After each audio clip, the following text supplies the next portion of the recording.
The year was 1968. India had just lived through a turbulent decade, fought 2 wars in 6 years. The 1962 encounter against China was a debacle. 3 years later came the war against Pakistan. India got the better of the enemy but suffered heavy losses. Introspection threw up tough questions. Was the intelligence good enough? Until 1968, the Intelligence Bureau, or IB, was responsible for both internal and external intelligence. But the 1962 war revealed a glaring gap: India's inability to detect China's military buildup. Then, in 1965, intelligence inputs failed to anticipate Pakistan's Operation Gibraltar. The need for a specialized organization was felt, one that could focus solely on external threats. And that was the beginning of the Research and Analysis Wing, or R&AW, established on the 21st of September 1968.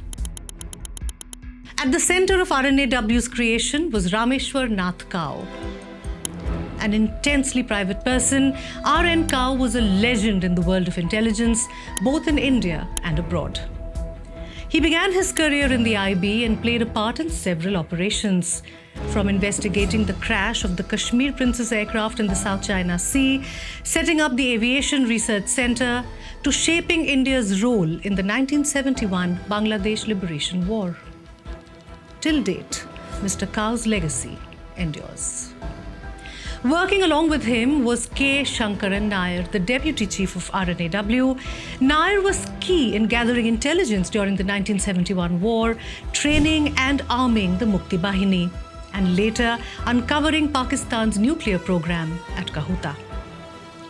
And behind them was political will, in the form of Prime Minister Indira Gandhi. For more details, you can refer to a comprehensive book titled R.N. Kao, Gentleman Spy Master, written by our Editor-in-Chief Nitin Gokhale. You can find the link to the purchase of the book in the description of this video or on Amazon.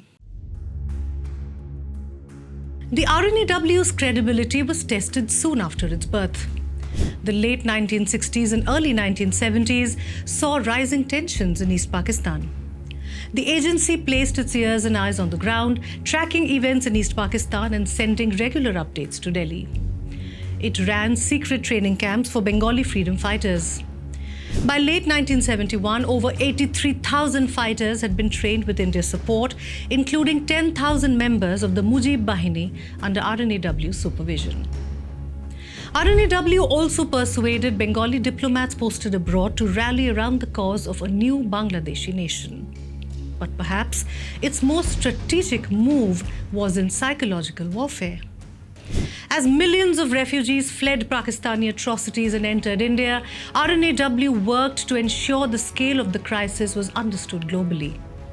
Prime Minister Gandhi travelled abroad, bringing international attention to the humanitarian disaster. This careful groundwork helped India secure, if not outright support, at least lack of opposition from much of the global community. It also paved the way for the India-Soviet Union Treaty, which provided diplomatic and military assurance to India during the conflict. Another critical operation that tested R&AW was in Sikkim. At the time, Sikkim was a protectorate state with its external affairs, defense, and communication controlled by India, but its internal governance left to the Chogyal monarchy. The monarch's aspirations for greater independence and possibly cessation unsettled New Delhi. When Indira Gandhi asked Kao, "Can you do something about Sikkim?" it set in motion a 27-month-long campaign to undermine the monarchy's hold. Eventually, the Chogyal turned to India for support, and Sikkim became India's 22nd state. In its early years, R&AW faced jurisdictional challenges with the Intelligence Bureau. Over time, its successes in Bangladesh and Sikkim, coupled with the support of Indira Gandhi, established its place. But when the political landscape changed, so did its fortunes. The emergency of 1975 cast a shadow over many institutions. When Morarji Desai's government came to power, R&AW lost its most powerful supporter in Indira Gandhi. There were perceptions, whether justified or not, that Kao and Sankaran Nair had played roles in enabling excesses during the emergency.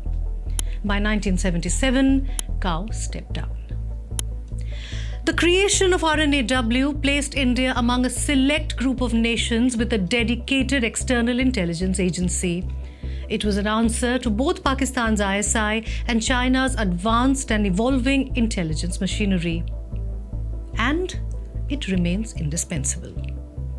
The gap it was designed to fill in 1968 still exists.